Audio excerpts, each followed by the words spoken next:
새언약 시대의 성화, 이 성화는 새언약 시대가 열리면서 성령의 역사로 인하여 더욱 쉬워졌습니다. 신자가 율법을 지킴으로 거룩하여지는 것이 쉬워진 이유는 성도가 하늘에 앉았기 때문입니다. 성령에 의해 그리스도와 신비한 연합을 이루어 하나님 나라 안에 있는 성도는 율법을 지키는 것이 나의 힘으로 하는 것이 아니라 그리스도께서 함께 하시는 성령으로 되는 것이기 때문에 쉬운 일이 되어버렸어요. 성령 안에서 하늘에 앉은 것은 그리스도와 합하여 세례 받을 때 일어난 실질적인 이동인데 그 이동으로 하늘의 능력으로 이 땅에서 살 수 있게 되었기 때문입니다. 이로 인해 신자는 죄에 대하여 죽고 하나님에 대하여 사는 성화의 능력을 하늘로부터 공급받는다. 그 능력은 그리스도께서 보내시는 성령이 이끄십니다. 이제 성령의 열매는 개인의 능력에 달리기보다 하나님 나라에 속하는 것에 달렸다. 법의 원칙입니다. 법. 이게 큰 돌덩이를 움직이는데 지렛대의 원칙을 모르면 안 움직여지는데 그 원칙을 알면 움직일 수 있는 것처럼 여러분들이 정말 하나님 나라에 앉은 것, 하나님 나라의 법을 모를 때는 여러분이 죄와 싸우는 그 가운데에서 중세시대처럼 실패할 수밖에 없지만, 그러나 내가 싸우는 것이 아니라 내 안에, 내가 그분 안에 피할 때, 그분을 의지할 때, 그분이 나를 대신하여 싸우시는 것을 알 때 바로 이제 능력이 그분의 능력으로 이기는 것이죠. 그 능력은 그리스도께서 보내시는 성령이 이끄십니다. 이제 성령의 열매는 개인의 능력에 달리기보다 하나님 나라에 속하는 것에 달렸다. 즉 개인의 능력이 아니라 하나님 나라의 능력이다. 보통 중요한 게 아니죠. 좀 더 풀면 살아계신 그리스도 능력이다. 신자는 그리스도를 믿고 의지하면 된다. 바로 그분이죠. 우리는 그 능력의 그리스도를 믿으면 그분이 그 능력으로 우리를 도우시니까 이것을 이제 갈라디아서 표현으로는 성령을 따라 주의 지시를 행하면 된다. 성령을 따라 주의 지시를 행하면 된다. 이 새언약 시대의 구원론과 구원사가 모두 중요한 이유는 그 때문이다. 성화는 단지 개인적인 구원의 서적 문제가 아니다. 이 개인 구원의 히스토리아 살로티스를 모르면 내가 이제 어떤 일련의 구원의 과정을 밟는 것이라고 생각하지만 하나님 나라에 올라가서 볼 때는 이미 성화도 시작되었고 칭후도 시작되었고 영화도 시작된 그런 것을 보기 때문에 그 나라의 원칙으로 살 수가 있다는 것이죠. 개인적인 마음은 원이지만 육신이 약하기 때문에 새로운 영역에 들어가야 한다. 제자들도 성령 받기 전에는 지극히 연약한 나약함을 보였다. 분명하죠. 진실했습니다. 그러면 안 됐어요. 주님은 위로부터 오실 성령을 약속하시며 기다리라고 하셨다. 하나님 나라를 약속하신 것이다. 그리스도는 고난받고 부활하신 후에 약속대로 아버지께 성령을 받아 교회에 보내주셨다. 성령 강림 이후 제자들의 모습은 분명히 달라졌지요. 겁이 많았던 그들이 담대히 예수님의 십자가 부활을 전파했고요. 겟세마네에서 졸음을 참지 못하고 잠시도 깨어 기도하지 못했던 그들이 생명을 다해 담대히 복음을 전했고요. 공회와 관원들을 두려워했던 자들이 감옥에 갇히는 것을 두려워하지 않고 십자가 부활을 전했다. 오순절 성령의 강림으로 그들에게 임한 변화는 실로 땅과 하늘의 차이처럼 컸다. 주의 제자들에게 나타난 오순절 이전과 이후의 차이를 설명할 수 있는 길은 단 하나뿐이다. 그리스도께서 보내신 성령에 의해 그들은 그리스도의 십자가와 부활에 합하여 세례받은 것이다. 오순절의 성령 강림은 개인적인 성령 충만을 야기하지만 그 이상의 의미를 갖는다. 성령은 오순절 이전에도 제자들 가운데 일하셨고 구약에서도 활동하셨다. 따라서 신구약의 차이는 단지 개인적인 성령 충만의 차이로만 설명하기 어렵다. 성령은 삼위 하나님의 셋째 위격이시며 성부와 성자와 본질과 속성에서 같은 분이다. 그분은 인간이 원하면 양쪽으로 더 채워지는 그런 대상이 아니다. 양적인 많고 적음으로 성령의 충만을 설명하는 것은 적합하지 않다.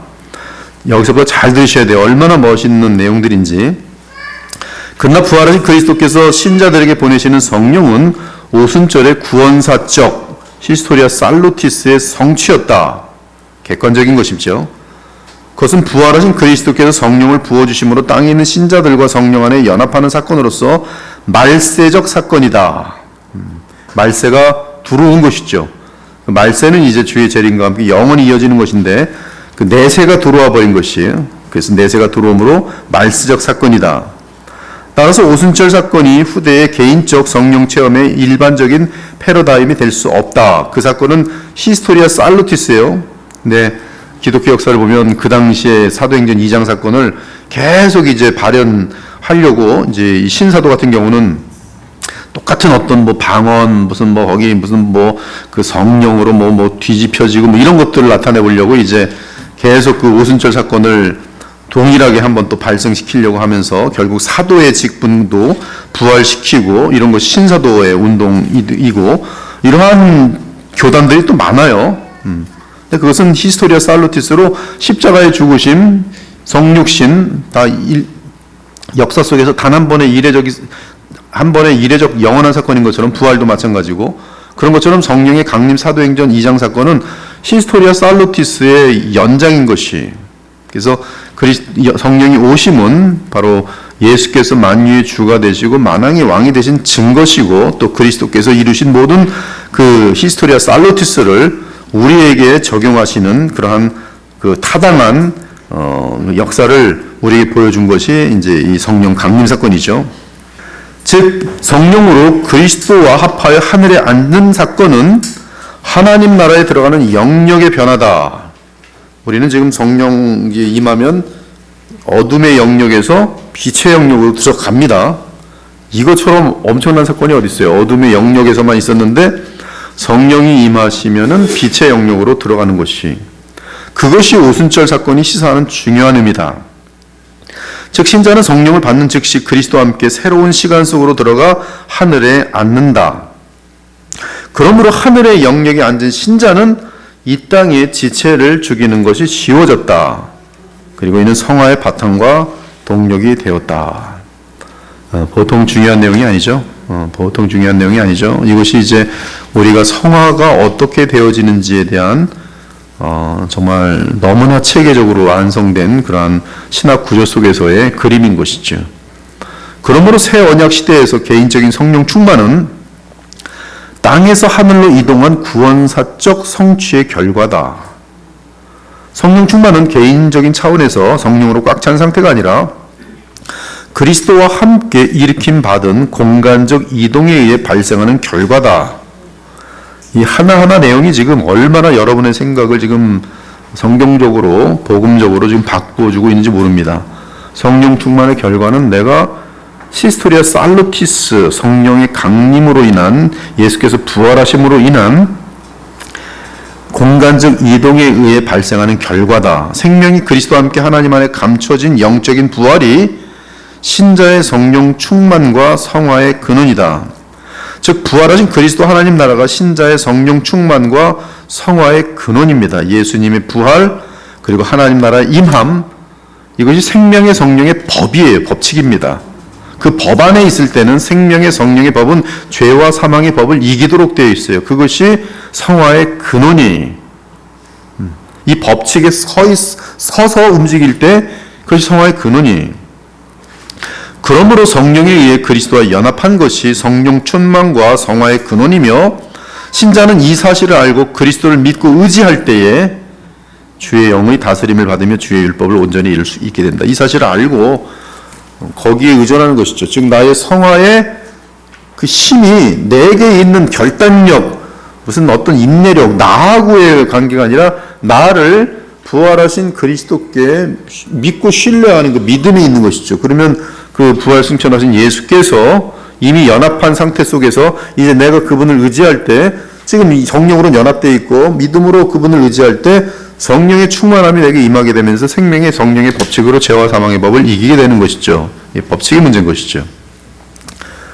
그러므로 성화는 개인적인 은사 및 경건의 능력이 많고 적음보다는 땅이 아닌 하늘에 그리스도로부터 흘러나오는 성령의 역사다. 이에 우리는 살아계신 그리스도를 믿고 의지함이 매우 중요하다.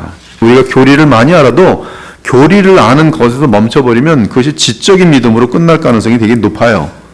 그 교리는 결국은 바른 교리 안에서 예수 그리스도 살아계시고 부활하신 영원히 함께하신 우리의 머리 되신 예수 그리스도를 나사렛 예수 그리스도를 의식하도록 돕고 그분을 인격적으로 의지하는 데에서 바로 하나님 나라와 위로 안침에 대한 하나님을 교통하게 되는 그러한 모든 것들이 실제적으로 영적으로 진행되면서 우리에게 내가 그동안 이길 수 없었던 죄의 권능이나 어떠한 그런 남을 용서하는 문제나 이런 것들이 다 해결된다는 것이 이때 해결의 능력은 내게 있지 않고 나의 연약함 가운데 오히려 임하시는 그리스도의 능력에 있으므로 모든 것이 은혜로 고백할 수가 있게 되는 것이에요. 바울 같은 경우는 그렇게 많은 성화를 이루면서도 결국 고백은 뭐라 그래요? 이 모든 건 나의 나된 것은 오직 은혜라. 은혜라. 되게 중요하죠. 우리는 살아계신 그리스도를 믿고 의지함이 매우 중요하다. 근데 지금 우리의 이제 복음을 모르는 사람들의 신앙생활은 거의 뭐라고 표현한지 아세요? 표현 자체가 하나님을 믿고 의지함이 매우 중요하다 그래요. 여기서는 굉장히 많은 부분이 빠지는 거예요. 복음의 원칙들이 굉장히 많이 빠지는 것이죠. 그리스도께서 우리 즉 사람인 인자 대신 그리스도께서 인자로서 얻어내신 영생을 우리에게 주시기 위해서 성령을 보내시는데 바로 하나님이 보내시는 성령이 아니고 아버지께서 아들에게 주시고 아들이 그것을 받아서 보내는데 이 보내는 자격은 그리스도께서 십자가에 죽기까지 순종하심으로 누구로서?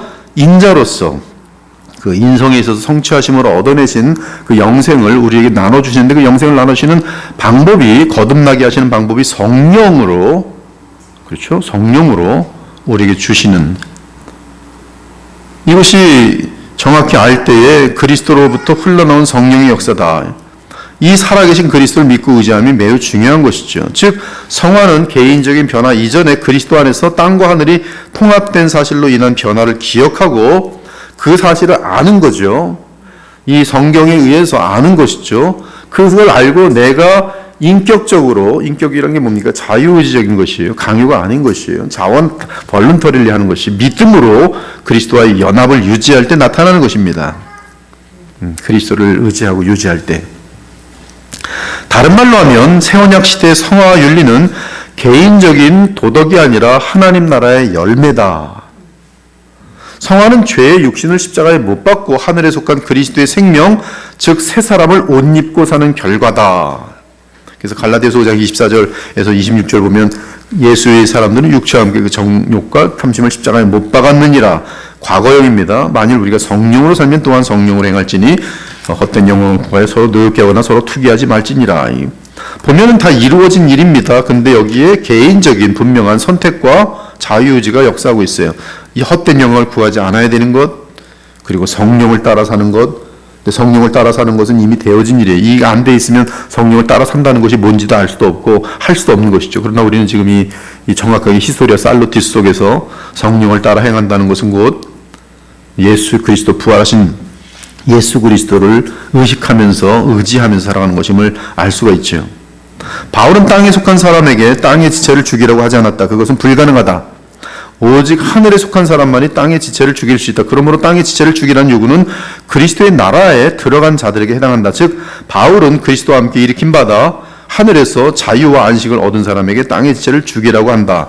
바울이 지금 세대를 본받지 말라고 명한 것은 성령으로 그리스도와 연합한 자가 이미 오는 세대에 속한 사람이기 때문이다. 이 바울의 이 가르침의 구조를 보면은 그 이미 오는 세대하고 지금 여기가 지금 현세죠. 현세가 쭉 진행되는데 예수님의 재림으로 인해서 현세는 끝나고 이제 내세가 새하늘과 새 땅으로 이어질 것이에요. 근데 이 지금 예수 그리스도의 오심으로 말미암아 오셔서 십자가 성령을 이루시고 부활 승천하셔서 성령을 보내심으로 말미암아 무슨 일이 생기냐면 이 내세가 영적으로 들어와 버렸어요. 지금 내세가 들어와 버렸어요. 그래서 이게 말세가 되어버립니다. 이게 말세예요. 그래서 성경에 여러분 그 신약을 보면 전부 말세로 되어 있어요. 이미 여기서부터 말세예요. 우린 여기가 말세라고 하는데 성경은 이 예수님께서 부활 승천하셔서 만유의 주가 되시고 성령을 보내신 이후부터 정확히 말세라고 되어 있어요. 근데 이 말세는 이게 내세하고 이 하늘은 이렇게 통해 있어요. 그래서 여러분들은 이 말세 때 믿음으로 말미암아 공간적 이동이 가는 거예요. 근데 이 공간적 이동은 뭐냐면 바로 이 내세가 영적으로 들어와 있는 하늘나라는 계속 이어지는 것이죠.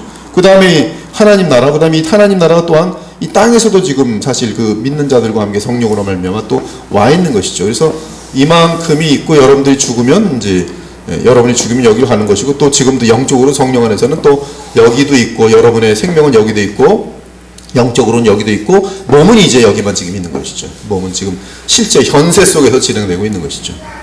그래서 이 지금 구조가 내세도 와 있고 하늘도 공간적인 이동으로 위아래로 왔다 갔다 하는 거죠. 하나 공간적인 이동이라는 것은 그 시간을 초월하는 정말 그러한 세계가 그리스도 안에서 하나님과 교통하는 그 상태죠. 영원한 상태죠. 이런 것들이 그냥 하나의 그냥 사상이 아니고 실제라는데 놀라운 능력이 있는 거예요. 믿음으로 아이같이 이것을 받아서 행동해 봤더니 정말로 효과가 나타나는 것이죠. 성도가 이 세대를 본받지 않을 수 있는 이유와 근거는 그는 이미 오는 세대에 속했기 때문이다. 그가 세상을 본받지 않을 수 있는 근거는 하늘로 이동하여 부활하신 그리스도와 함께 있기 때문이다. 그래서 여러분들은 하늘로 이동하여 부활하신 예수님과 함께 있고 여러분의 생명은 그리스도 안에서 하나님 안에 감추어져 있고요. 현재형입니다. 그리고 내세도 저 내세에 들어갈 새 하늘과 새 땅으로 살아갈 그 어떤 그 영적인 부분은 이미 내세가 여러분에게 들어와 있어 성령으로. 그래서 성령은 말세의 영이며 영원한 영이고 이것은 끊어지지 않습니다. 그리스도께서 하나님 곧 우리 아버지의 뜻을 따라 이 악한 세대에서 우리를 건지시려고 우리 죄를 대속하기 위하여 자기 몸을 주셨으니 영광이 그에게 세세토록 있을지어다. 이 악한 세대에서 이미 그리스도 안에서는 건짐을 받는 것이죠. 자, 그 다음에 성화와 하나님 나라의 공공성. 이 공공성이라는 것은 믿는 자든 믿지 않는 사람이든 이 사회 속에서 그냥 눈으로 볼 수 있다는 그런 뜻이에요. 다 같이 영향력을 끼치고 영향력을 받는다는 뜻이에요. 근데 이 성화의 공공성, 성화와 하나님 나라 백성이 된 공공성은 여러분들이 그리스도의 향기가 되는 겁니다. 정말로 어디서든지 확 치는 것이죠. 선한 영향력을 끼치면서 그리스도의 편지가 되는 것이 빛과 소금의 역할이에요. 선행과 성품에 있어서 분명히 다릅니다. 변화된 가치관을 갖고 있어요. 이 하나님 나라는 이미 칭의와 성화가 원칙적으로 통합된 것이다.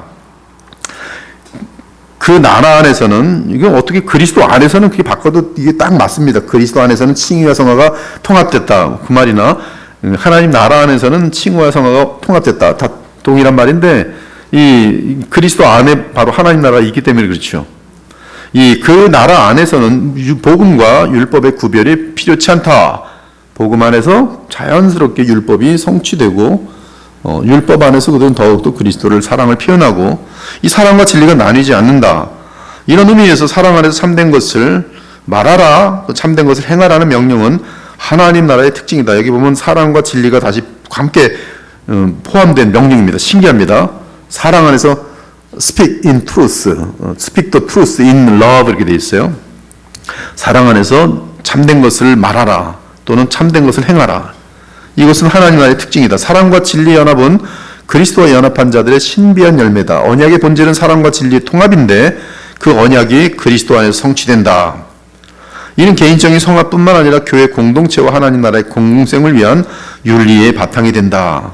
우리는 그리스도의 사랑 안에서 진실한 모습들로 삶으로 행동으로 나타나는 것이죠. 내 안에 변화된 것이 그대로 그냥 나타나는데 이것이 나 혼자 어디 몰래 숲속에서 있는 것이 아니라 가정, 교회, 사회 거기서 이제 나타나는데 그것이 바로 하나님 나라의 그 지금 여러분에게 임해 있는 이 땅에 임해 있는 하나님 나라가 여러분을 통해서 사회에 공공적으로 나타나는 것이죠. 그게 이제 빛과 소금의 역할인 것이죠.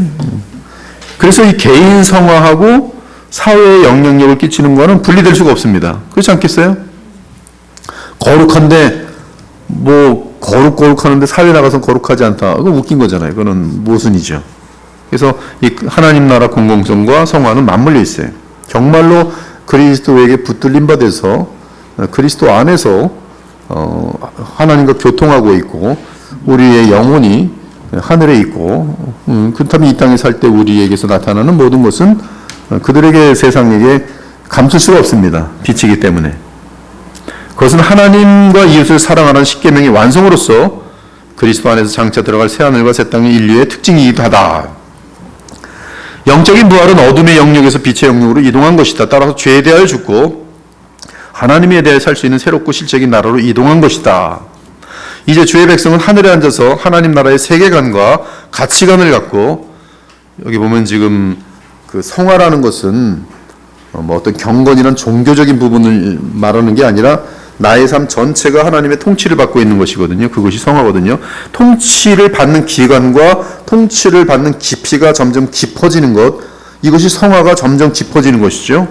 근데 이러한 그리스도의 통치를 받음이 깊어지고 또 오래 가면 그건 점점 그 성품이 예수님의 성품을 닮아가는데 그 사람에게서 나타나는 어떤 그러한 어떤 이 세계관, 즉 가정, 직장생활, 뭐 여가생활, 모든 면에서 그 하나님의 그 어떤 정확한 이 지시가 있기 때문에 그 지시를 다 따르게 돼 있단 말이죠.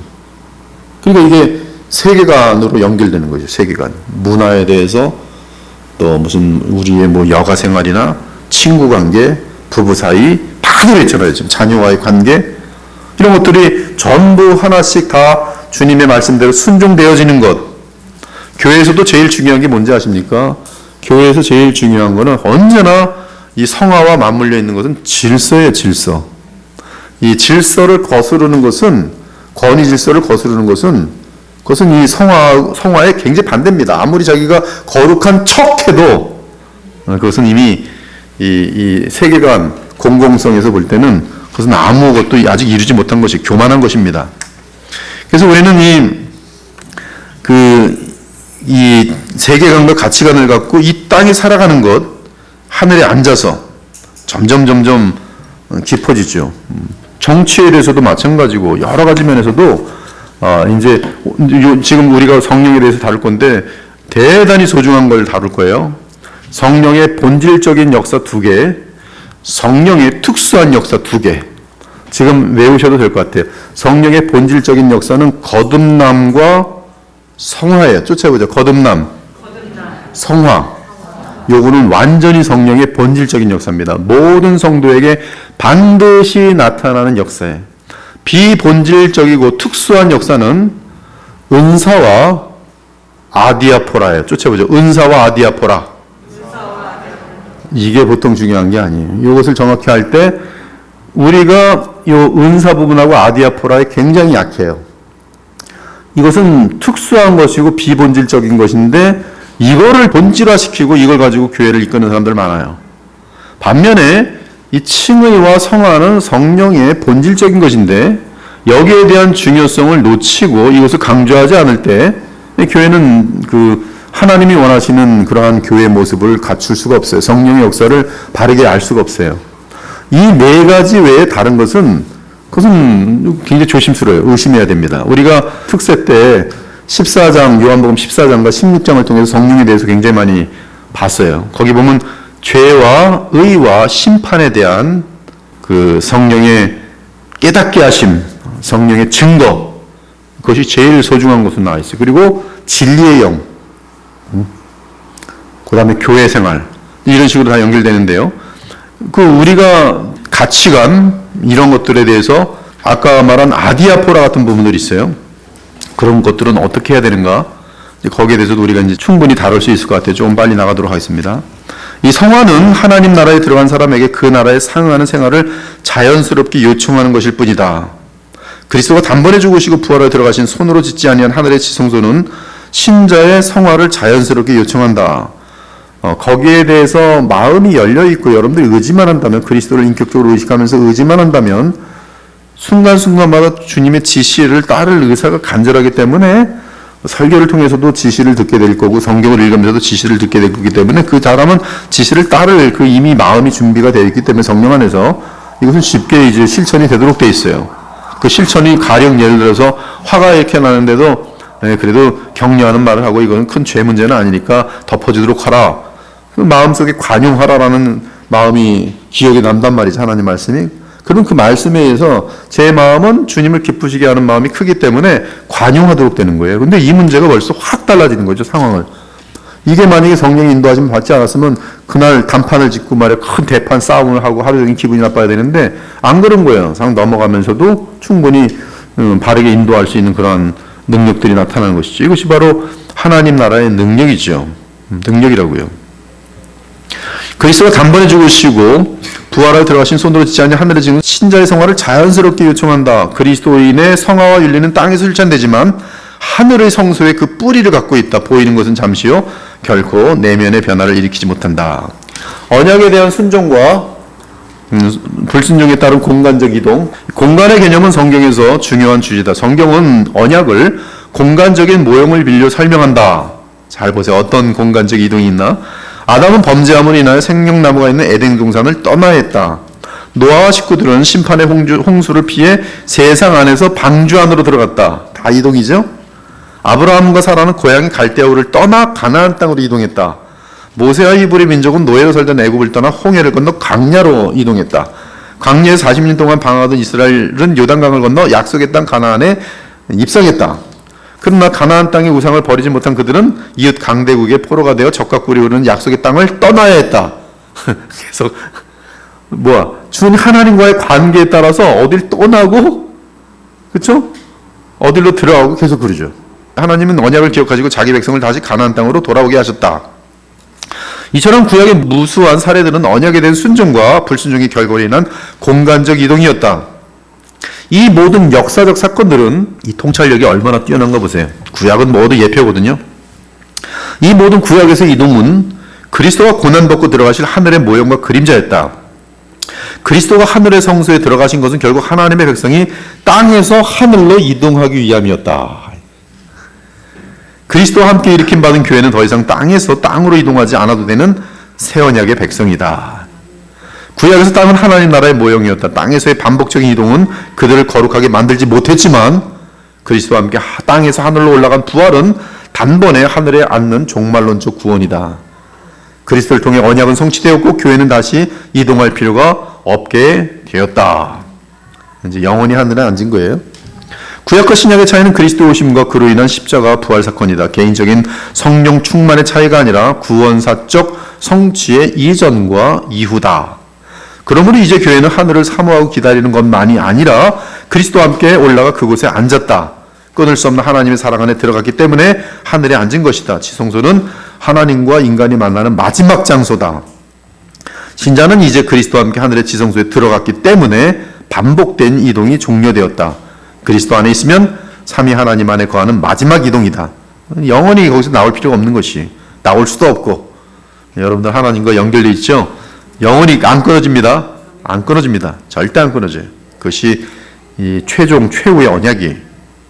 언약의 최후 목적지는 삼위 하나님이다. 연합을 위해 기도하신 그리스도의 뜻이 성취되었다. 과거형입니다.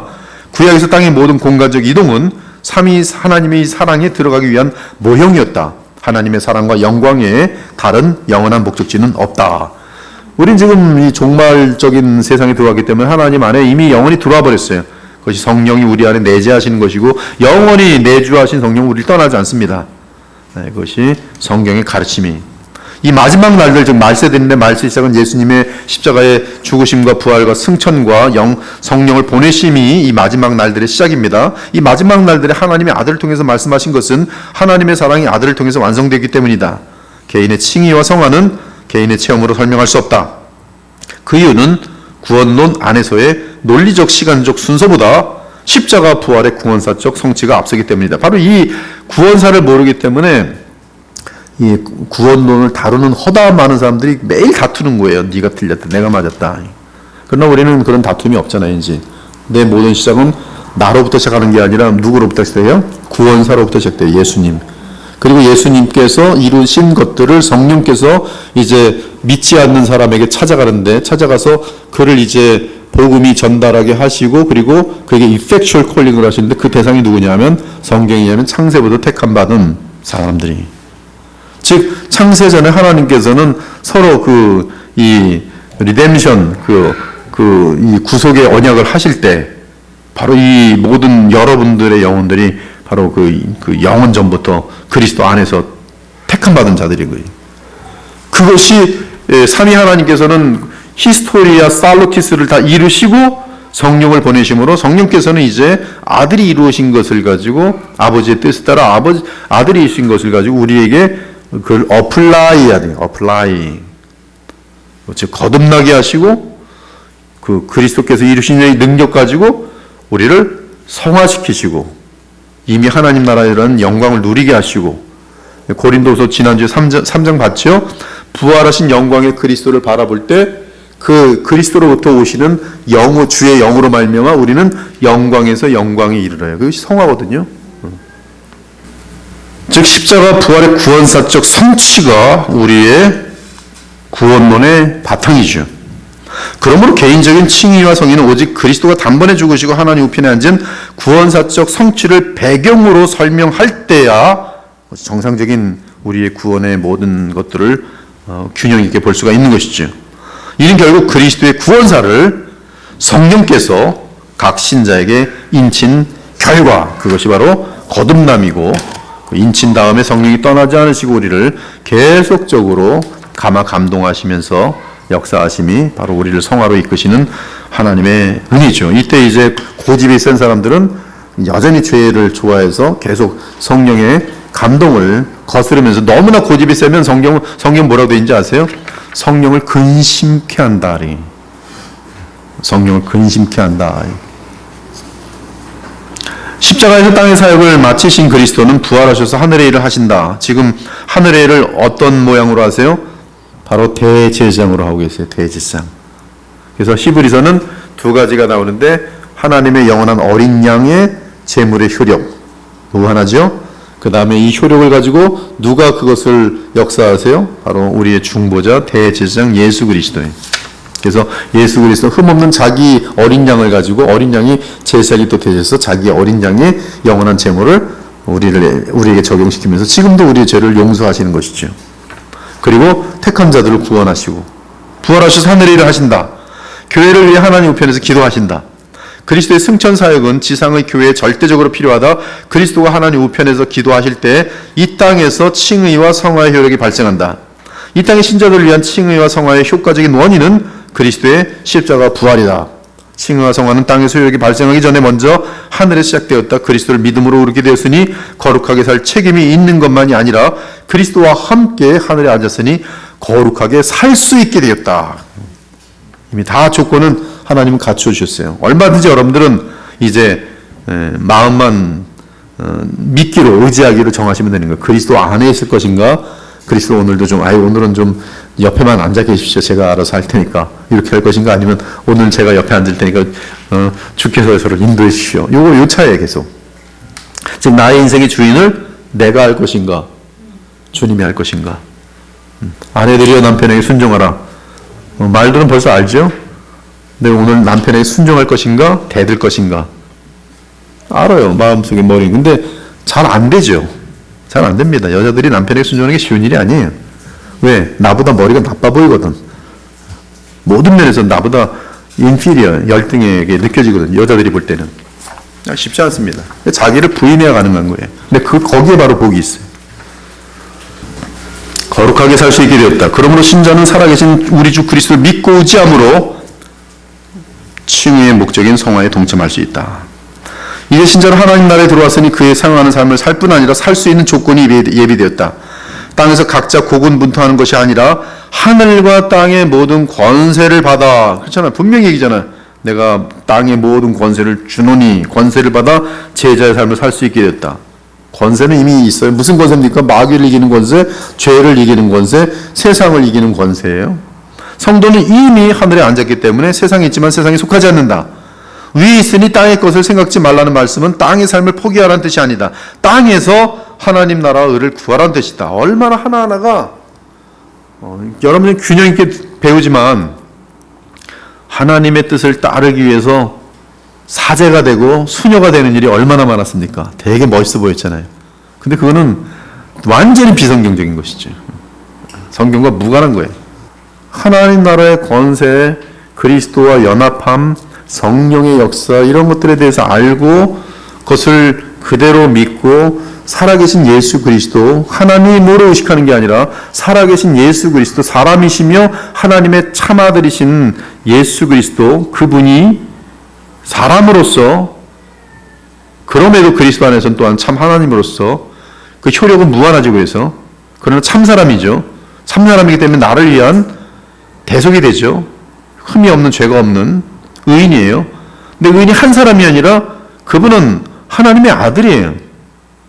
그러니까 자기에 속한 모든 여러분 모두 죄를 마음속에 지은 것부터 시작해 전부까지 완전히 지우시고도 하나님 앞에 공의의 심판을 다 받으시고서도 충분히 무한하게 용서할 수 있는 그러한 것이 그리스도의 그 의인 거죠.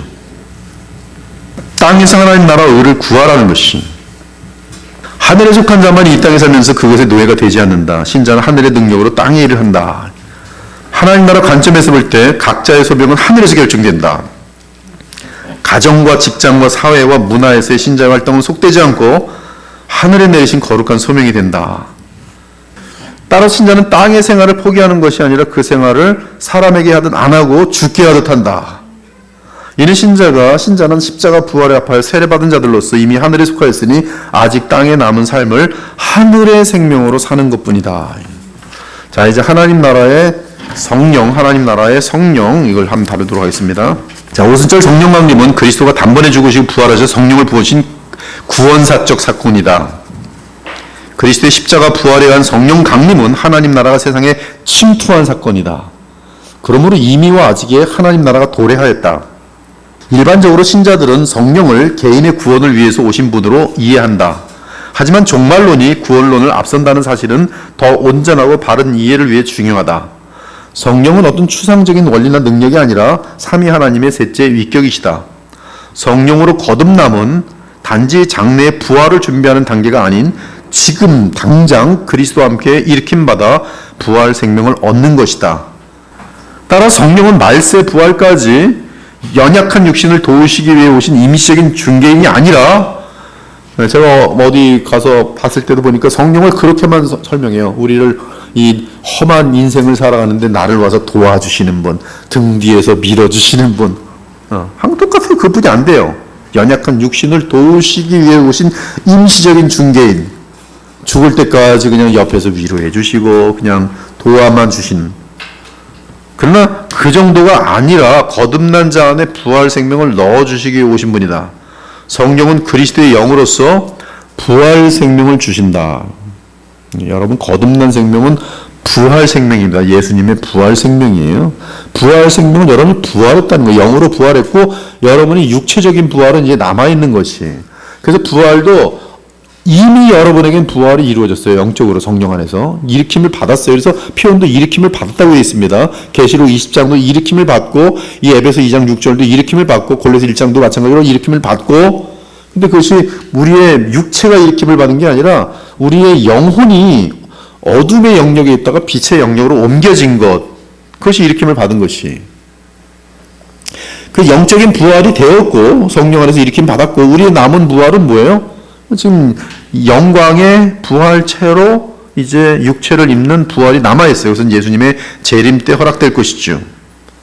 성령을 부활의 보증이라고 한 것은 구원이 종말과 통합된 것을 말해준다. 성령이 우리의 육체 부활의 보증이다. 근데 이 봄은 육체 부활 뭐 이렇게 하지 않고 그냥 부활이란 단어에 다 넣는 것이 엄청난 것 같아요. 자, 한번 내용을 볼게요. 우리에게 기름을 부으신 이는, 이게 기름은 성령이시죠. 하나님이시니 그가 또한 우리에게 인치시고 보증으로 우리 마음에 성령을 부으셨느니라. 이것은 지금 이제 현재 여러분이 성령 받고 주님의 사람으로 인침을 받은 것이죠. 근데 그 동일한 성령이 고린도후서 5장 3절에서 5절을 보면은 요거는 정확하게 육체적인 부활입니다.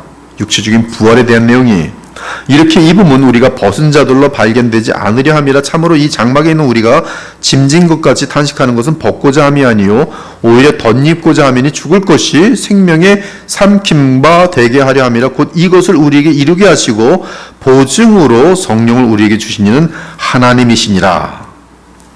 그 안에서 너희도 진리의 말씀 곧 너희의 구원의 복음을 듣고 그 안에서 또한 믿어 약속의 성령으로 인치심을 받았으니 이는 우리 기업의 보증이 되사 그 얻으신 것을 속량하시고 그의 영광을 찬송하게 하려 하심이라. 이 성령의 충만은 본질상 현재만이 아닌 미래에 속한 상태를 말합니다. 따라서 성령을 받아 거듭나는 중생의 사건은 단지 현재의 구원이 아니라 미래의 부활을 앞당겨 경험하는 미래적 생명이 미래적 생명이다. 참, 참 너무나 멋있는. 더 멋있게 하면 내세적 생명이다. 더 멋있게 하면 새하늘과 새 땅의 삶을 지금 여기서 영적으로도 미리 맛본다. 뭐 다 똑같은 얘기들이. 성령이 내주는 삼위 하나님과 연합하여 교통하는 언약의 성취다. 그리스도는 새 언약을 성취하시고 승천하셔서 성령을 보내주셨다. 교회는 성령을 받아 하늘에 앉아서 하나님의 영광을 바라본다. 신자들은 믿음으로 그리스도와 연합하여 그리스도와 함께 아버지 앞에 나아간다. 다 같이 한번 여러분 읽어보죠. 시작.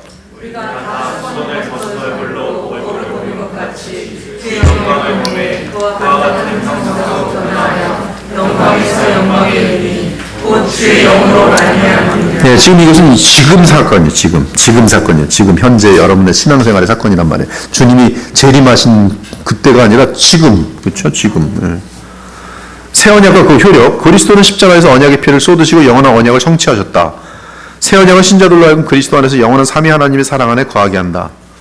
그것이 영광스러운 이유는 삼위 하나님의 영광을 직면하기 때문이다. 아직은 거울로 보지만 이미 수건을 벗고 볼 수 있다. 이 수건이 모세 때는 가려져 있었어요. 그 영광을 이 이스라엘 백성들이 직접 볼 수가 없었어요. 그래서 모세가 이걸 가리지 않으면 그 굉장히 위험했었어요. 승천하신 그리스도가 버리신 오순절의 성령은 이 수건을 벗고 하나님의 영광을 직접 보게 한다는 것이죠. 그러므로 이제 신자들은 성령을 받아 그리스도 안에서 하나님의 영광을 본다. 그러므로 새 언약 시대의 신자는 주의 영으로 말미암아 주와 같은 형상으로 변화하여 영광에서 영광에 이른다. 현재 진행형입니다. 그러므로 성령은 칭의와 성화와 영화의 보증이다.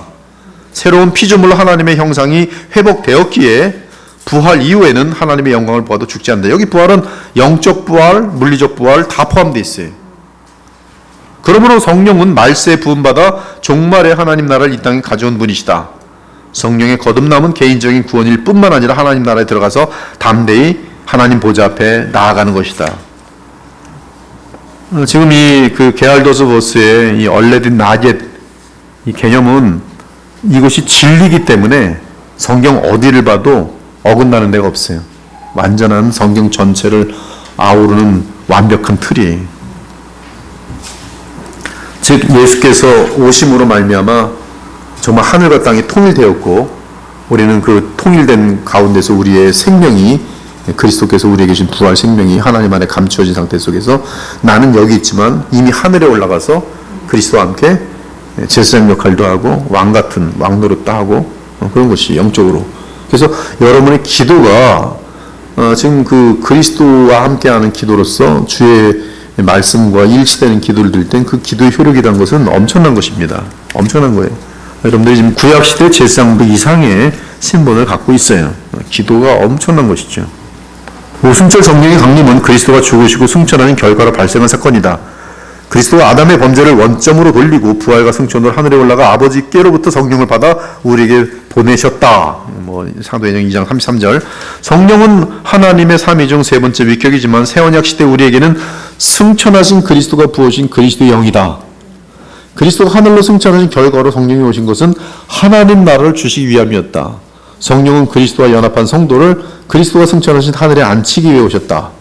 성령을 받아 거듭난 것은 단지 땅에서 새 생명을 얻는 사건일 뿐만 아니라 그 영혼이 들림받아 그리스도가 승천하여 계신 곳에 함께 앉는 공간적 이동이다. 그렇죠? 여러분 지금 다 이제는 아멘 아멘 밖에 할 게 없죠. 성령으로 그리스도의 십자가 부활에 동참하게 하신 것은 우리도 예수님처럼 하늘에 앉히기 위함이었다. 그리스도의 승천은 성도의 승천의 패턴이며 그가 승천하신 것은 성도를 하늘에 데리고 와서 앉히기 위함이다. 주를 믿는 사람들마다 즉시 하늘에 앉히기 위하여 그리스도는 승천하시고 성령을 보내셨다. 물론 주께서 재림하실 때 주의 모든 백성을 영광스러운 육체로 일으키셔서 이미 하늘에 앉은 영혼과 연합시켜 새하늘과 새 땅을 기업으로 받게 하실 것이다. 구원은 천국에 가는 것만이 아니라 새 창조 그 자체다. 나도 새롭게 창조됐지만 그리스도께서는 내 외부에 하늘과 땅을 연합시켜서 지금 눈에 보이지 않을 뿐이지 영적으로는 통일되어 있어요. 그래서 하나님과 우리 사이에 가로막던 휘장이 없습니다. 즉 그리스도 안에서는 바로 하나님께 나아가는 것인데 하나님의 세계가 뭡니까? 영원의 세상이에요. 거기는 이 시간과 공간의 세계가 아니란 말이에요. 근데 그 세상이 지금 우리에게 뚫려 있으니 엄청난 것이죠. 그리스도가 승천하여 하늘에 앉은 것처럼 거듭난 신자는 그리스도 안에서 새로운 피조물이다. 구원은 나중에 천국을 기업으로 받는 것만 아니라 거듭나는 즉시 그리스도의 형상으로 새롭게 지음받은 현재로서 영원한 미래 삶을 미리 당겨서 하는 것이다. 그리스도는 마지막 아담이며 그의 형상을 담는다는 것은 아담을 지으신 목적을 이루는 것이다. 신성과 인성이 연합된 그리스도는 아들로서 고난으로 순종을 배우시고 십자가에서 율법의 요구를 만족시키셨다. 그리스도의 부활은 그가 인성을 통하여 율법을 완성하신 의를 성령께서 인정하시도록 하는 바탕이 되었다. 성령의 오심과 그분의 증거는, 성령의 증거는 그리스도의 완전한 순종의 의로움을 증명하는 선포였다. 이 성령의 오심은 바로 예수께서 의로우신 분인 거예요. 하나님 앞에서 의를 다 이루셨어요. 하나님이 주신 사명을 다 이루셨어요. 한번 디모데전서 3장 16절, 로마서 4장 25절, 로마서 5장 1절 한번 여러분이 한번 쭉 읽습니다. 시작.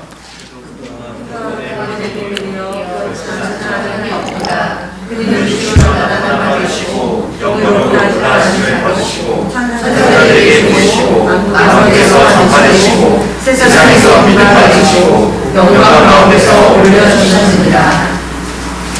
예수는 우리가 감사한 하나님께 내주되고 희망을 의하여 살아가자. 그러므로 우리가 믿음으로 살아가셨으니 우리 주 예수 그리스도로 말미암아 하나님과 화평을 주사. 그리스도가 죽으시고 승천하실 새 아담이 되신 것은 우리로 성령으로 하늘에 앉아 그의 형상대로 새 사람이 되게 하기 위함이었다. 우린 새 사람이 됐어요. 그렇죠? 여러분 새 사람이 되었다고요. 새 사람을 입으라 그러죠. 부활의 보증인 성령은 우리가 그리스도와 함께 하늘에 앉는 것을 보증하신다. 이것은 단지 미래의 부활을 의미하는 것만이 아니라 현재 하늘로 영적으로 이동하는 것을 보증하신다. 성령께서 그리스도를 먼저 하나님의 우편에 앉히신 것은 우리도 믿는 즉시 그곳에 앉히기 위해서다. 삼위 하나님이 창세전에 사랑 안에서 자녀들을 예정하신 것이 이 땅에서 성령을 통해 인침받는다. 그 예정이 바로 성령께서 이 땅에 오셔서 그리스도께서 이루신 것을 가지고 우리에게 인치는 과정인 것이죠. 하나님은 그들에게 양자의 영을 주셔서 하나님의 사랑을 닮은 거룩하고 흡이 없는 자녀로 빚으신다. 그리고 성령으로 영광스러운 하나님의 형상에 이르도록 하신다. 성령은 하나님을 아버지로 알게 하는 양자의 영이시다. 신약에서 성령에 대한 묘사 중에 가장 귀한 이름은 양자의 영일 것이다. 성령은 신자들로 하여금 맏아들인 그리스도와 함께 하늘에 앉아 하나님을 아빠 아버지라 부르게 하신다. 구원이 사람에게 주는 최고의 영예는 하나님의 양자됨이다. 그리스도가 인성을 통해 순종하시고 가장 먼저 맏아들이 되셨다. 아들을 아끼지 않으시고 우리에게 주신 하나님은 하늘에 속한 모든 신령한 복을 그리스도 안에서 선물로 주신다. 여러분 성경을 많이 읽으면 그냥 이게 자체가 그냥 성경인 것을 그냥 아멘으로 계속 아마 화답하게 될 것입니다. 자기 아들을 아끼지 아니하시고 우리 모든 사람을 위하여 내주신 이가 어찌 그 아들과 함께 모든 것을 우리에게 주시지 아니하겠느냐. 찬송하리로다. 하나님 곧 우리 주 예수 그리스도 아버지께서 그리스도 안에서 하늘에 속한 모든 신령한 복을 우리에게 주시되. 이게 미래형으로 안 돼 있어요. 뭐로 돼 있어요? 주셨다. 여러분들 그리스도 안에만 있으면 그리스도께서 우리에게 주시려는 모든 것을 이미 다 받는 것입니다. 하지만 그리스도와 함께 영원한 기업에 후사된 주의 자녀들은 하늘의 영광과 땅의 고난을 함께 받아야 한다. 분명히 돼 있어요. 이 땅에서 어둠의 세력들이 있기 때문에 우리는 빛의 자녀로서 그 부딪힘이 있을 수밖에 없는 것이. 하지만 이미 하늘에서 끊을 수 없는 하나님의 사랑을 받았기 때문에 고난을 넉넉히 이길 수 있다. 신자들이 땅에서 눈으로 보지 못하지만 예수를 믿고 사랑하는 것은 그와 함께 하나님 우편에 앉았기 때문이다. 베드로전서 1장 7절 9절 읽읍시다. 시작.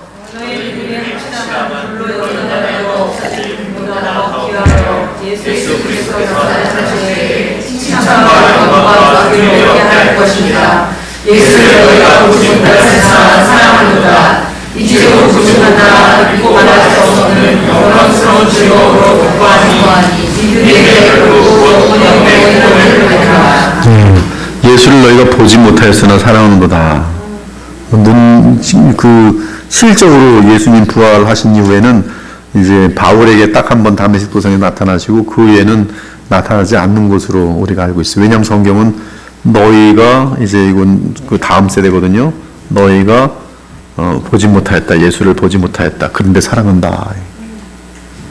왜? 영혼의 구원을 받았기 때문이다.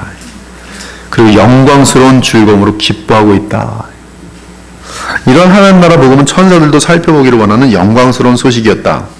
본질상 진노의 자녀가 하나님의 자녀가 되어 하늘에 올림받은 것이다. 영역 이동이 됐다니까요. 여러분, 우리가 어떻게 영역 이동을 합니까? 어둠에 있었고 절대로 빠져나오지 못합니다. 근데 하나님께서 뽑으셔서 빛의로 옮기신 거예요. 빛으로. 전능하신 능력으로. 그래서 여러분들은 지금 이 빛의 영역으로 들어와 있는 자들이 하나님의 완전한 은혜로 빛의 영역으로 들어와서 이제는 빛의 영역 안에서 얼만큼 그리스도의 영광을 닮아갈 것인지는 이제 여러분에게 남은 숙제인 것이죠. 그러나 이미 옮겨진 것이죠. 본질상 진노의 자녀가 하나님의 자녀가 되어 하늘에 올림받은 것이다. 그리스도 안에 성령으로 거듭나 주의 인도함을 받으면 종이 아닌 자녀다. 이제 신자는 하나님에 대한 두려움 없이 수시로 하나님 앞에 나아가신 권한과 자유를 얻었다. 그리스도와 함께 하늘에 올림받은 자녀의 신분은 성령이 친히 증언하신다. 성령이 친히 우리의 영과 더불어 우리가 하나님의 자녀인 것을 증언하시나니 성령을 받는 즉시 그 영혼은 그리스도와 연합함으로 하늘에 앉으며 또한 이 땅에서 구원의 서정에 따라 칭의와 성화가 시작된다. 생명이 태어난 순간 성장이 즉각 시작되듯이 성령을 받는 순간 칭의, 의롭다 여김을 받을 뿐만 아니라 생명을 얻어서 부활 생명을 얻어서 거룩한 생활이 시작됩니다. 이제 그 신자는 믿음으로 그리스도에게 붙어 있으면 저절로 열매를 맺지. 지금 신자에게 제일 중요한 것은 여러분에게 제일 중요한 것은 즉 거듭난 자들에게 제일 중요한 것은 뭐예요? 믿음이. 히스토리아 살루티스에 대한 믿음이. 그리고 믿고 생명의 성령의 법에 따라 성령을 따라 행하는 것이. 여러분 믿음이라는 것은 정확하게 이렇게 아셔야 돼요. 믿고 저는 잠만 잘게 알아서 하세요. 이게 아니에요. 거듭난 상태의 믿음이라는 것은 내가 뭘 하려고 하는 게 아니라 저는 이제 제 생각과 의견은 없으니 주님이 말씀해 주시면 시키는 것만 하겠습니다. 이것이 믿음이. 시키는 것만 하겠습니다. 이게 믿음이. 비즈니스를 운영하는 분에게 제일 소중한지 뭔지 아세요? 자기 밑에 있는 직원들이 시키는 일만 정확히 잘하면 제일 잘하는 거예요. 근데 어떤 직원들은 시키지 않는 일을 막 해요. 열심히 가지고. 그럼 망치는 거예요. 자기는 열심을 내지만 그거는 질서가 깨지고 엉망진창이 돼요. 그러니까 우리는 예수님을 믿는다는 것이 이제는 내가 뭘 노력해서 해봤더니 결과들이 엉망이 되는 걸 아는 거예요. 이게 나의 지혜와 예수님의 지혜는 극과 극으로 다른 것이고 내가 아는 것과 예수님이 아는 것은 너무나 다른 것이기 때문에 내 생각엔 지금 이렇게 하면 맞는 것 같아도 내 생각을 부인하고 주님이 알려주시는 지시에 따라 움직이는 것. 이게 믿음이에요. 어떤 사람은 믿음을 알아서 하세요. 그리고 잠만 자. 결혼도 알아서 해주세요. 그리고 잠만 자. 돈도 알아서 벌게 해주세요. 그리고 잠만 자. 이건 게으름을 믿음이라는 것으로 합리화하는 악한 것이지 이건 믿음이 아니에요. 우리가 이 그리스도께 붙어 있다는 것, 그것의 의미를 정확히 알아야 되는 거예요. 그것은 주님이 시키는 대로만 하겠습니다. 자, 생기의 근원이신 성령. 성령은 모든 피조물에 생기를 불어넣으신 생명의 근원이시다. 사람의 코에 생기를 넣어 생명이 되게 하신 분은 성령이시다. 생명을 주신 성령은 인간의 수명을 길게도 하실 수 있고 짧게도 하실 수 있었다. 에스겔은 골짜기에 가득한 마른 뼈에 성령이 생기를 불어넣으신 환상을 보았다. 성령은 죽은 자를 일으키는 부활의 영이다. 너무 멋있죠? 죽은 자를 일으키는 부활의 영이다. 분명히 에스겔서 37장에 분명히 그렇게 나와요. 구원사의 관점에서 오순절에 강림하신 성령의 역할은 구약에서의 역할과 다르다. 성령에 대한 구약의 계시는 성부와 성부에 대한 계시처럼 아직 미완성이었다. 신약에서 성령은 그리스도가 성취한 새 창조를 집행하는 독특한 역할을 맡으셨다. 새로운 창조는 신약을 해석하는 열쇠며 종말론적 사건이다. 성령으로 하나님 나라에 들어가고 하늘에 앉고 영생을 얻은 것은 다 동일한 의미다. 성령을 받으면 다시는 하늘에서 쫓겨나지 않는다. 태초에 성령은 아담에게 생기를 불어넣으시고 그와 동행하셨다. 이는 성령이 아니고는 사람은 하나님과 교제할 수 없기 때문이다. 성령이 사람을 떠나신 이후 사망이 들어왔다. 하나님과의 교제가 끊긴 인간은 부패하기 시작했다. 죄가 전가되고 그 오염은 인류에게 유전되기 시작하였다. 여호와의 영이 사람과 함께할 수 없는 이유는 죄 때문이었다. 인간에게 가장 무서운 심판은 성령이 떠나시고 사람과 동행하지 않으시는 것이. 삼손에게서도 성령이 떠날 때 그는 하나님의 일꾼이 아니었어요. 다윗은 참회하면서 가장 간절하게 고통 가운데 기도한 내용이 성령을 거두지 말아달라고 기도합니다. 신령한 사람에게 가장 큰 고통은 세상에서의 고난이 아니라 성령이 떠나는 것이에요. 왜? 성령 충만할 때 하나님 나라의 희락과 평강과 의를 알기 때문에 그걸 놓치는 것, 그거는 이 신령한 사람에게는 가장 큰 고통이에요. 정말 멋있는 말이죠. 신령한 사람에게 가장 큰 고통은 성령으로 충만하면 세상에서의 그 어떤 뭐 쾌락이 주는 것, 그거 그렇게 비교할 수가 없습니다. 이 쾌락에서 빠져나가지 못하는 거는 아직 성령으로 인한 하나님 나라의 기쁨을 모른다는 뜻이고, 이걸 맛보면은 시간이 아까워서 할 수가 없어요. 그건 무슨 축구를 하는 게 좋냐, 많냐, 당구를 치는 게 죄냐, 아니냐, 이런 문제가 아니에요. 시간이 아깝고, 그 소중한 시간을 가장 사랑하는 사람하고 보내고 싶은데, 그런 개념이지, 그게 죄냐, 아니냐, 그런 싸움이 아닙니다. 하나님이 사람과 함께 하지 않으시는 것은 인간에게 가장 무서운 중벌이다. 반면 하나님이 함께 하시는 임마누엘 인간에게 가장 큰 복이다. 에스겔의 환상처럼 성령이 떠난 후에는 마른 뼈만 남습니다. 교회도 마찬가지입니다. 성령이 떠나시면 그 교회는 그냥 종교놀이 집단입니다. 여러분, 동창회 재밌어요. 교회 가서 종교놀이 재밌습니다. JMS 지금 들켜서 그렇지 자기네들끼리는 재밌었어요. 10만 명까지 모였었습니다. 그들은 성적으로 타락하던 말던 지옥도 없을 텐데 JMS만 잘 믿으면 되는 건데 걱정 안 하죠. 이만희 믿는 사람들 재미없는지 아십니까? 재밌어요. 거기 노래 많이 하고 춤도 추고 밥도 많이 해 먹고 같이 놀러 다니고 아주 재밌어요. 싸움 안 합니다, 그 사람들. 오히려 더 아주 조직화돼 갖고 탁탁탁탁 하면서 그냥 군사처럼 우리가 멋있기도 하죠. 와. 인간적으로 보면 아무것도 우리는 그렇게 판단해낼 수 있는 기준이 없어요. 근데 거기에 마른 뼈죠, 그게 다. 마른 뼈. 제가 옛날에 직장 생활할 때 일주일 동안 같이 직장 하는 사람들을 훈련시킨단 말이죠. 간부들 모이면 딱 훈련시키는데, 여기서 일주일 동안 하냐면 만담자라는 사람들이 있더라고요. 중앙대 철학과 무슨 교수, 말하는데 한 2시간 얘기했는데 깔깔거리고 웃다 끝나요.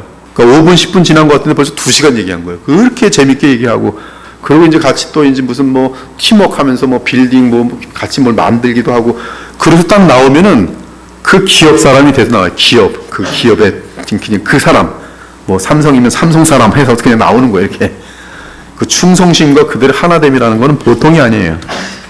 근데 그게 성령의 하나됨이냐는 거예요. 성령의 하나됨. 전혀 상관없어요. 우리는 그 창세기 11장을 읽을 때 좀 헷갈릴 거예요. 인본주의적인 생각이 하도 많기 때문에, 거기 보면 일치 단계에서 연합해서 협동 단계에서 바벨탑을 쌓거든. 이 사람들 서로 싸우지 않고 한마음 돼서 바벨탑을 쌓는데 얼마나 좋아 보입니까? 근데 이들이 왜 싸워요? 거기 보면 우리의 이름을 우리입니다. 우리.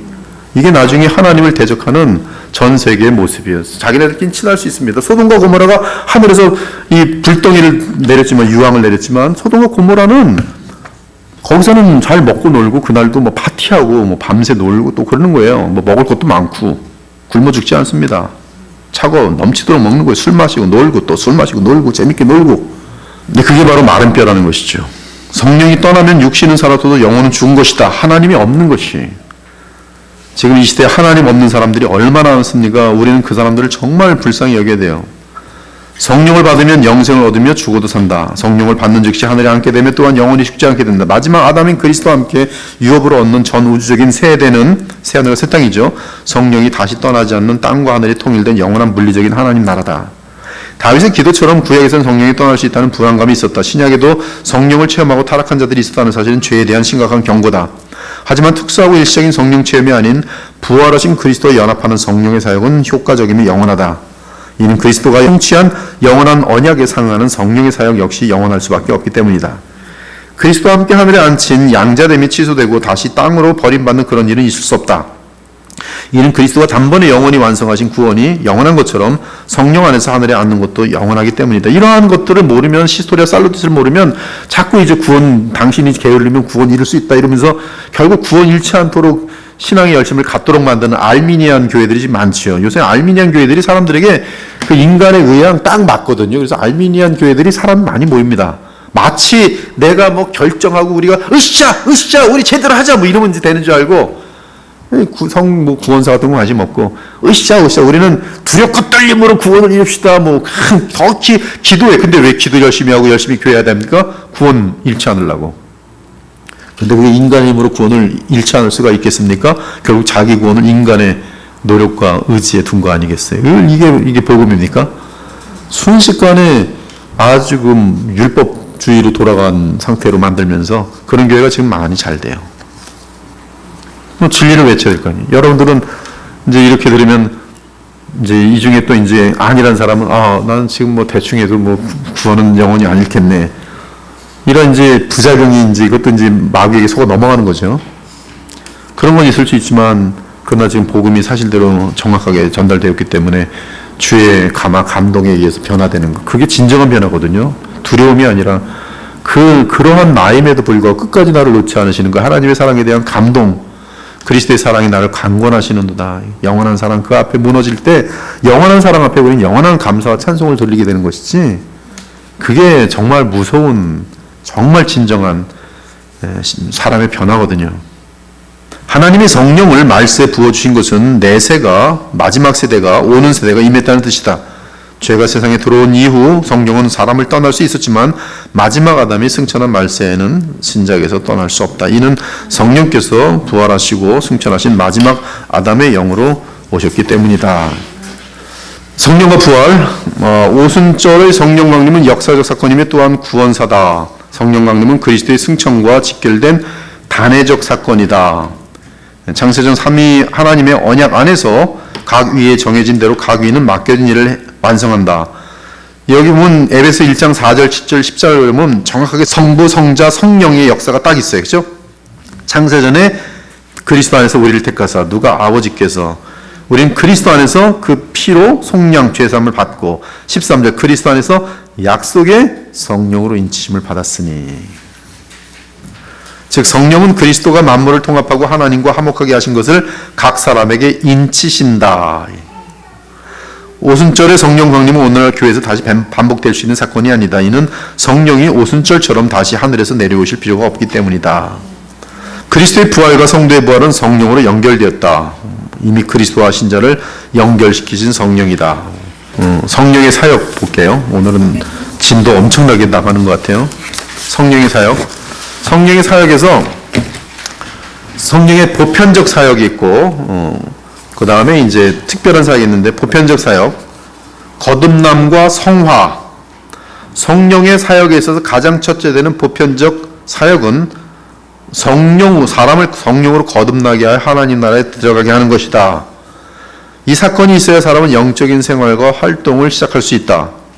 그래서 저 같은 경우도 가장 중요한 기도가 뭐냐면, 이 줄 중에 거듭나지 않은 영혼에게 당신 거듭나시오. 이건 지금 말장난뿐이 안 돼요. 죽은 사람에게 야, 왜 너 죽어 있어? 일어나. 이것뿐이 안 되거든요.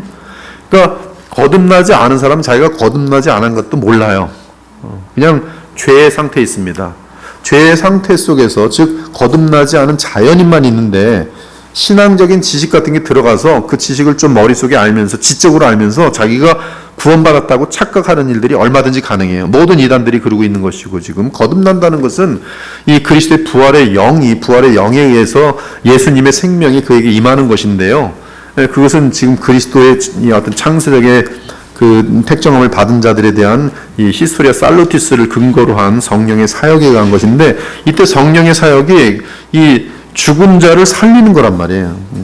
허물과 죄로 과거에 죽었던 너희를 살리는 거예요. 어둠의 영역에 있는 그냥 여기서 영원히 빠져나올 수 없는 사람을 끄집어내시는 하나님이 일방적인 아주 어마어마한 완전한 전능하신 그 역사 가운데에서의 생명의 역사가 이 거듭남이거든요.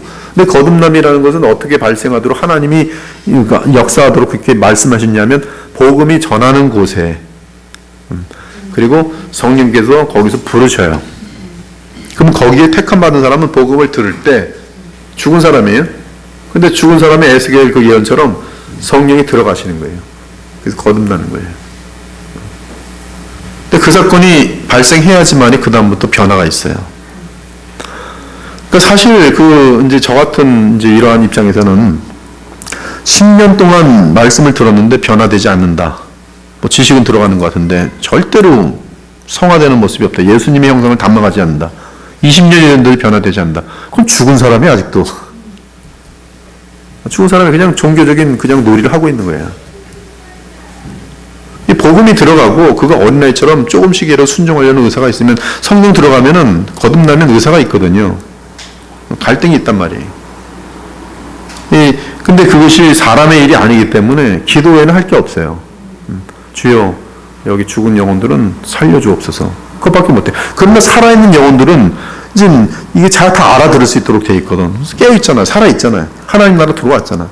그들은 지금 이 하나님 나라 확장의 그 도구로 써야 되고 또 다른 사람들을 살리는 도구로 써야 되고 할 일이 많은 거예요. 또 예수님을 닮아가야 되고. 근데 그것을 바로 이 교회가 해야 되는 건데 그걸 못하면 하나님께서는 그 촛대로 움직이시는 거예요. 그걸 제대로 할 때는 교회가 성령으로 충만해서 하나님의 영이 운행하시는 게 서로 느껴져요. 그건 사랑과 거룩이죠. 죄가 틈탈 수가 없어요. 교회 안에 들어왔다가도 또 각 개인도 이 성령 충만한 영혼들에는 죄가 얼씬했다가도 금방 물리칩니다. 살짝 들어왔다가도 이 사람이 회개를 간절하게 이게 내가 지금 큰일 날 뻔했네 이러면서 조금이라도 뭐 마음이 흩어질 것 같으면 회개 바로 하면서 다시 또 주님 붙들고 더 강한 집요한 마음을 가지면서 자신의 모든 시간과 마음을 주님께 온통 던지게 돼 있거든요. 그게 거듭난 사람들의 특징이면서 계속 깊어지도록 돼 있어요. 이 거듭남에 대해서 우리는 계속 그래서 기도를 해야 돼요. 기도를 해야 됩니다. 둘째 보편적인 사역은 성령의 열매예요. 성령의 열매는 그거는 이제 거듭난 사람이 이제 얼만큼 성장할 것인지에 대한 싸움이에요.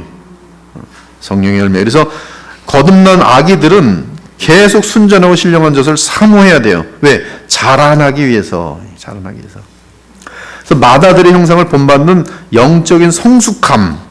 그러니까 여러분은 지금 동일하게 이제 거듭난 순간부터는 동일한 목표를 갖게 되는데 그리스도의 장성한 분량까지 성장하는 과제가 남은 것이 그것을 얼만큼 이룰 것인지 그것은 노력하도록 되어 있어요. 무슨 노력이에요? 그리스도를 닮는 노력이 아니라 그리스도를 얼만큼 의지할 건지 믿음에 대한 노력이에요. 그리고 아까 말씀드린 것처럼 그리스도를 믿는 것은 그분의 지시를 따르는 것이라니까요. 내 생각과 지혜를 버리고.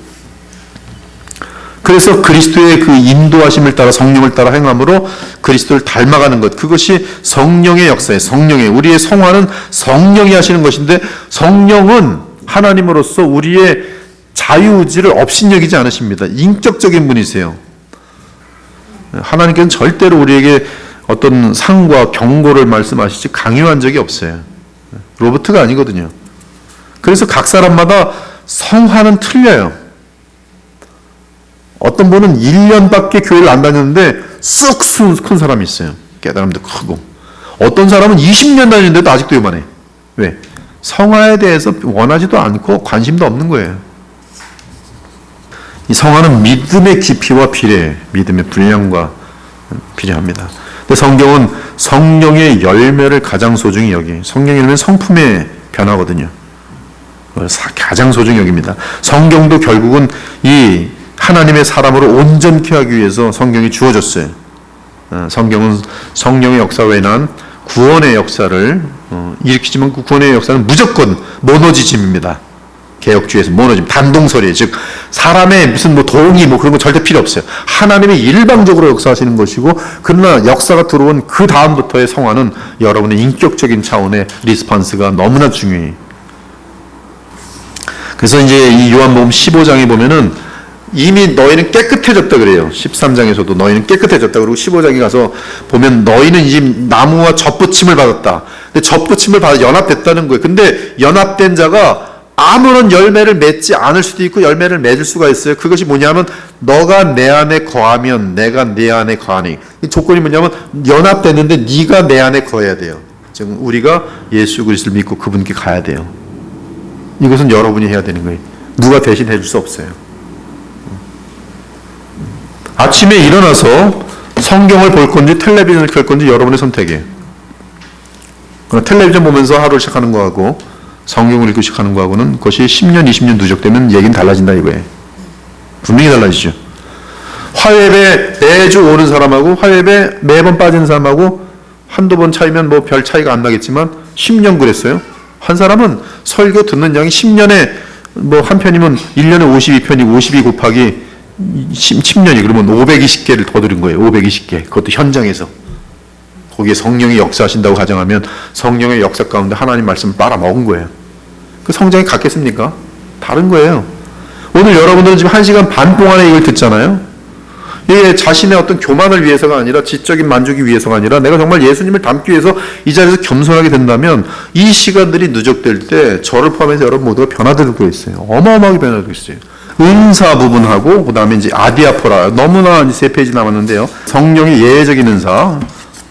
성령의 예외적인 사역은 성령의 은사다. 성령이 그리스도의 지체인 교회에 주시는 은사는 다양하다. 은사는 여러 가지나 성령을 갖고 직분은 여러 가지나 주는 같으며 각 사람에게 성령을 나타내시면 유익하게 하려 하심이라. 각 사람에게도 유익하고 또한 교회에도 유익하고 성령의 은사는 교회 유익을 위해 주어진다. 성령의 은사가 성령의 세례, 여기 성령의 세례는 거듭남입니다. 그 다음에 열매는 성화예요. 성령의 은사가 거듭남이나 성화와 다른 것은 개별성과 특수성이다. 성령의 은사는 교회 공동체의 유익을 위해 주신 도구다. 도구는 유용해야 한다. 모든 지체가 서로 다른 은사를 받기 때문에 각자 받은 은사를 서로 비교할 필요가 없다. 피차 다른 지체가 받은 은사로 인해 시험에 들지 말아야 한다. 근데 과거에는 이제 획일화 시켜서 방언이라는 것을 가지고 교회 특징을 만들어 놓고 전부 방언을 획일화 시켰어요. 심지어 방언 받으면 구원받은 것이고 방언 받지 못하면 구원받지 못한 것이라. 이렇게 무식한 얘기가 지금 어디 있습니까? 안식교가 토요일 날 예배드려야 구원받고 일요일 날 예배드리면 로마에게 속아가지고 지금 저주의 적그리스도를 섬기는 것이라고 가르치는 건 뭐가 들리겠어요? 열매는 성령의 열매는 깊고 많을수록 좋지만 은사는 그럴 필요 없어요. 도구는 각각 쓸모가 있으면 되는 것이지 같은 도구가 많을 필요가 없습니다. 몸은 하나인데 많은 지체가 있고 그래서 너희가 전부 발이겠느냐 전부 귀겠느냐. 여러분 전부 귀만 있으면 뭐가 있어? 입은 없고 눈도 없고 이상하잖아요. 그걸 정말로 말씀대로 받아야 된다고. 나는 이 교회에서 내게 편한 은사들, 재능과 은사가 무엇인지 그걸 발견했으면 그걸 잘하면 되는 거예요. 이런 면에서 성경이 은사를 직임에 비유한 것은 적절하다. 직임은 각자가 가진 기술에 따라 결정되는 소명이다. 기술은 귀천이나 구화가 없는 가치 중립적인 개념이다. 이처럼 성령의 은사는 목적이 아니라 수단이다. 이 은사를 악하게 사용하는 사람은 악하게 사용할 수 있는 것이고요. 선하게 사용하면 선하게 사용할 수 있어요. 중립적인 거기 때문에. 성령의 세례와 성령의 열매처럼 보편적인 것이 아니라 공동체를 유익하게 할 때 가치가 있는 특수한 도구다. 이 성령의 은사는 공동체에 유익이 되지 않으면 그것은 마귀가 이미 틈타 있는 것이. 왜? 그 목적은 하나님이신 목적은 교회의 유익인데. 성령의 은사라는 것은 어떤 특이한 은사가 아닙니다. 거기 남을 위로를 잘하는 사람들은 위로 잘하는 그 일을 잘하면 돼요. 교회는 가끔 보면 재벌들도 나올 수 있어요. 그건 나쁜 게 아닙니다. 그러면 재벌은 자기 드러내지 말고 교회에 경제적으로 지원을 하면 되는 거예요. 그 사람의 은사인 거예요. 그 사람 재능이고.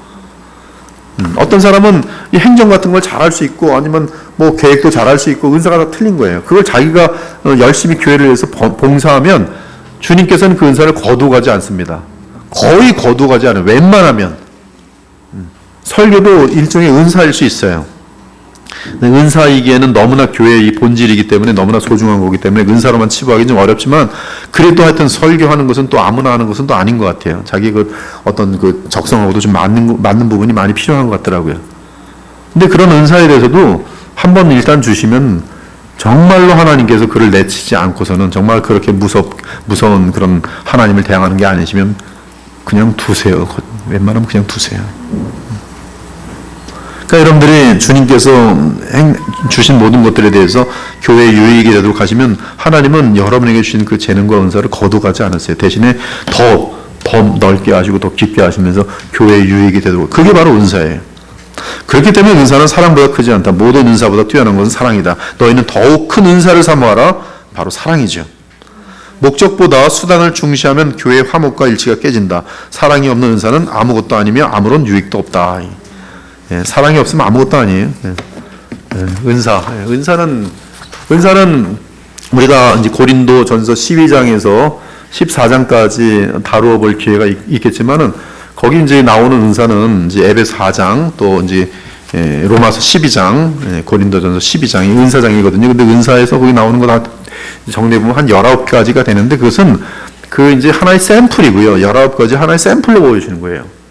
이 성령의 은사는 굉장히 종류가 많다는 것을 성경은 알려주고 있어요. 우리가 어떤 정확하게 규정할 수 없는 은사들이 얼마든지 있을 수 있어요. 그리고 또 어떤 것은 은사가 또 사라지기도 해요.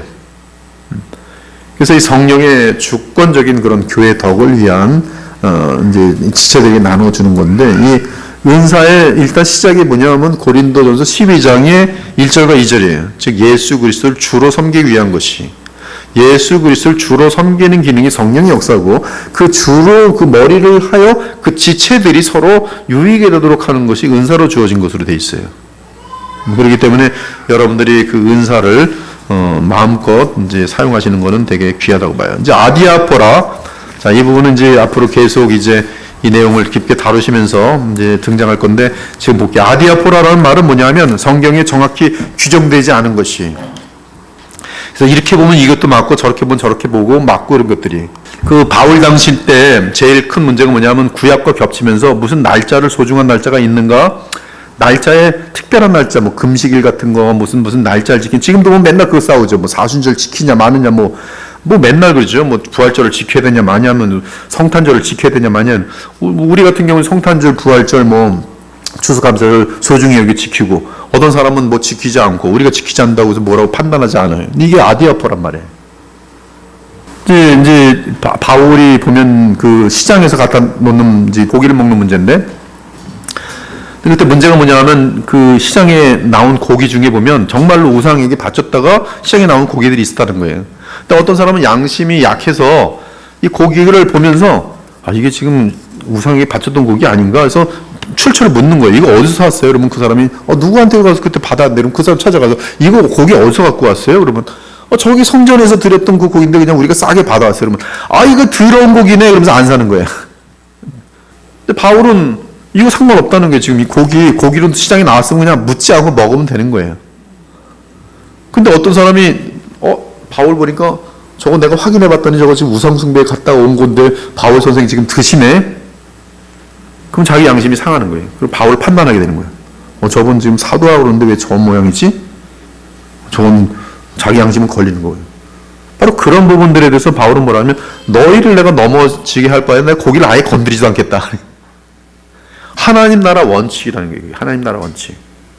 즉 이제 로마서 15장 14장과 이제 아디아포라고 15장에서 답이 나오는데, 성숙한 너희들이 아직 덜 성숙한 자들을 시험 들지 않는 범주 내에서는 그들이 너희의 그 어떤 분량을 따라올 때까지는 그들에게 맞추어 주라는 것이, 그리고 이제 충분히 이해할 때가 되면 잘 가르쳐서, 나는 고기를 먹든 말든 상관없는 건데, 그러나 아직 그들이 시험 들 때는 그걸 하지 않는 것이 사랑의 덕이라는 게, 하나님 나라 원칙이라는 거예요. 그래서 거기 갑자기 그 로마서 14장 17절 거기서 나옵니다. 생뚱맞게 하나님의 나라는 성령 안에서 곧 평강과 희락과 의라고 얘기하는 게 생뚱맞게 나오는 것 같은데, 요 내용이 정확하게 아디아포라의 문맥 속에서 나와요. 즉 우리에게는 지금 이제 새 언약 시대에 사는 우리에게는 먼저 그의 나라와 그의 의를 구하는 게 중요한데, 이것이 바로 사랑인데, 이 사랑이라는 것에서 성경이 말하는 어떤 정확한 죄라는 것이 언급되지 않으면, 원칙은 성숙한 자들이 일단은 성숙하지 않은 자들을 성장할 때까지 좀 일단 맞춰주는 거예요. 이해를 못하니까. 근데 나중에 성장하면 이해를 한다는 거죠. 그때는 얘기해도 된다는 거예요. 그래서 한 마음이 나중에 되게 돼 있어요. 근데 이때 너는 그것도 이해 못해 이러면서 싸우면서 막 서로 판단하면 이게 지금 그 문제가 발생하는 것이죠. 성령의 사역 중에 가장 예외적인 부분은 개인적인 신앙 양심의 판단에 달린 문제들이다. 아디아포라는 상황과 양심에 따른 이슈들이다. 공동체에서 발생하는 많은 일들은 각 개인의 신앙적 양심의 판단에 맡겨야 할 때가 있다. 어떤 특수한 상황에서 성령 안에서 개인의 신앙 양심에 따라 결정하고 판단해야 하는 경우가 있다. 할례와 절기와 음식 문제는 고린도 교회에서 빈번히 갈등을 발생시켰던 문제였다. 로마에도 마찬가지였어요. 이때 바울이 아디아포라 문제 제시한 해결 방안은 성령과 하나님의 나라였다. 그래서 거기 하나님의 나라는 신앙 안에서 보편적이고 본질적인 문제가 아닌 일에 대해서는 성령 안에서 의와 평강과 희락을 구해야 한다. 즉 그 문제를 각 개인의 시각이 아니라 하나님 나라 관점에서 바라볼 수 있어야 한다. 성령 안에서 그리스도와 함께 앉은 하나님 나라는 할례와 절기와 음식보다 더 중요하다. 논란의 여지가 있는 일에 대해서 성경이 분명히 얘기하지 않은 것들에 대해서 서로 의견이 틀릴 때 그걸 가지고 개인의 윤리적인 잣대나 신앙관의 잣대나 신앙의 수준의 차이를 가지고 함부로 섣불리 판단해서는 안 된다. 이는 실제는 자기의 의와 자기 기준을 위하여 사는 것이 아니고 그리스도의 의와 하나님 나라 기준으로 살아야 하기 때문이다. 상황에 따라 논란의 여지가 되는 아디아포라는 가치 중립적이다. 보편적 기준을 적용할 수 없는 특수한 상황이다. 즉 진리 문제가 아니라 덕을 세우는 문제다. 피아노를 여기다 둘까요? 저기다 둘까요? 답이 있어요? 없어요? 없어요. 근데 한국 교회는 그거 가지고 싸움나요. 어디든지. 정말입니다. 정말 그렇다니까요. 순서에 찬양, 헌금 순서하고 설교를 들까요? 아니면 설교 듣고서 헌금 순서를 들까요? 그거 가지고 노예가 나뉘었어요. 노예가. 한쪽 노예는 우리는 설교 듣고 감사하는 마음으로 헌금하겠습니다. 아이고 먼저 하나님께 우리 마음을 바치고 설교를 들어야죠. 아디아포라인데 그러고 싸우면서 너는 그럼 저쪽 노예로 가라. 뭐 노예를 싹 바뀌어버려요. 이런 문제가 여러분 가만히 보십시오. 성도들 간에 왜 싸우나 한번 물어보세요. 정말 왜 싸웠나. 오늘도 왜 싸웠나 보면 쭉 따라가면 십계명이 걸리는 문제 아닌 가지고 싸우는 거예요. 나의 동일한 행동이 상황에 따라 율법의 속박이 될 수 있고 복음의 자유가 될 수 있다. 베드로 같은 경우는 할례 문제에 대해서 분명히 원칙을 다 만들어 놓는데도 디도의 경우는 할례를 받지 못하게 했고 디모데는 받게 합니다. 근데 디도에게는 왜냐하면 그 상황이 디도가 할례를 받으면 할례를 받는 것이 곧 복음이다. 즉 너희들이 은혜로 구원받지만 반드시 할례를 지켜야 된다. 여기에 동의하는 게 되겠기 때문에 바울은 그때 디도는 할례를 받지 못하게 해요. 근데 디모데 같은 경우는 이들은 다 구원이 오직 믿음으로만 하는 걸 알아요. 그러나 유대교의 전통 속에서 하나의 덕으로서 할례를 얘기하고 있었기 때문에 그런 경우 디모데 너 할례 받아라. 그리고 저 사람들에게도 또 복음을 전하도록 해라. 이게 아디아포라예요.